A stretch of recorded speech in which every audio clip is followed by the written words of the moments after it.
ఈ రోజుల్లో వివాహ బంధాల కంటే అక్రమ సంబంధాలకే ప్రాధాన్యమిచ్చే వారి సంఖ్య పెరుగుతూనే ఉంది. తమ బాగోతానికి అడ్డుగా వస్తున్నారని కట్టుకున్న వారిని సైతం మట్టుబెడుతున్న ఘటనలు ప్రతిరోజు వెలుగు చూస్తూనే ఉన్నాయి. పెళ్లికి ముందే బావతో ఎఫ్ఐఆర్ పెట్టుకున్న మహిళ ప్రియుడితో కలిసి భర్తను కిరాతకంగా చంపింది.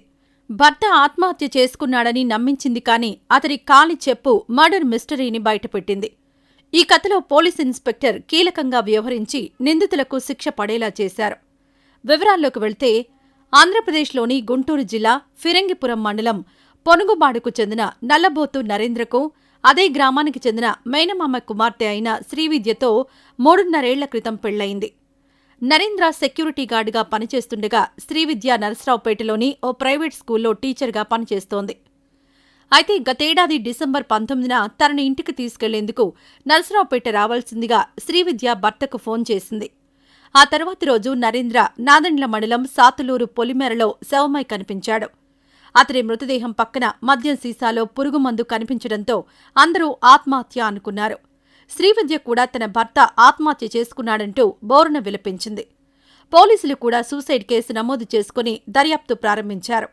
అయితే మృతుడి కాలికి ఒకే చెప్పు ఉండడంతో పోలీసులకు అనుమానం వచ్చి చుట్టుపక్కల ప్రాంతాల్లో గాలించారు. రెండో చెప్పు కనిపించలేదు. అయితే విచారణ నిమిత్తం పోలీసులు నరేంద్ర ఇంటికి వెళ్లినప్పుడు శ్రీవిద్య బావ కారులో రెండో చెప్పు కనిపించడంతో ఇన్స్పెక్టర్ శోభన్ బాబుకి అనుమానం వచ్చి విచారణ జరిపారు.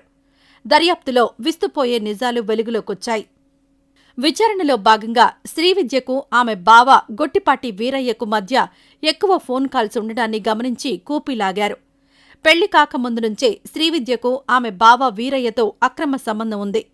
అయితే అయిష్టంగానే నరేంద్రతో పెళ్లి కొప్పుకున్న శ్రీవిద్య ఆ తర్వాత కూడా వీరయ్యతో ఎఫ్ఐఆర్ కొనసాగించింది. తమ సుఖానికి అడ్డొస్తున్న భర్తను చంపేయాలని శ్రీవిద్య వీరయ్య భావించారు.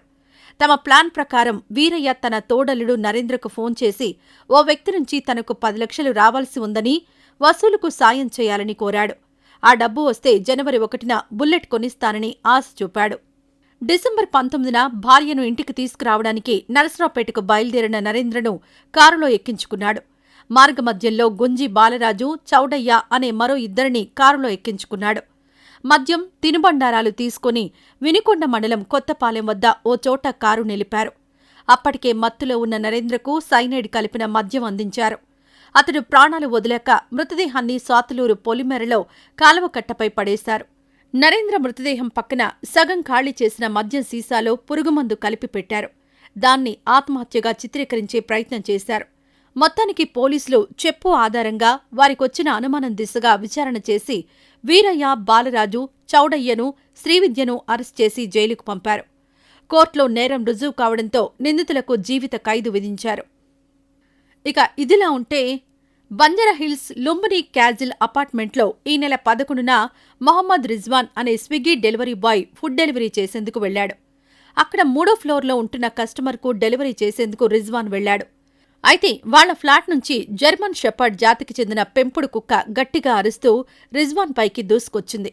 ఆ కుక్కను తప్పించుకునే క్రమంలో రిజ్వాన్ 3వ అంతస్తు నుంచి కింద పడిపోయాడు. ఈ ఘటనలో అతడికి తీవ్ర గాయాలయ్యాయి. ముఖ్యంగా అతడి తలకు తీవ్ర గాయాలయ్యాయి.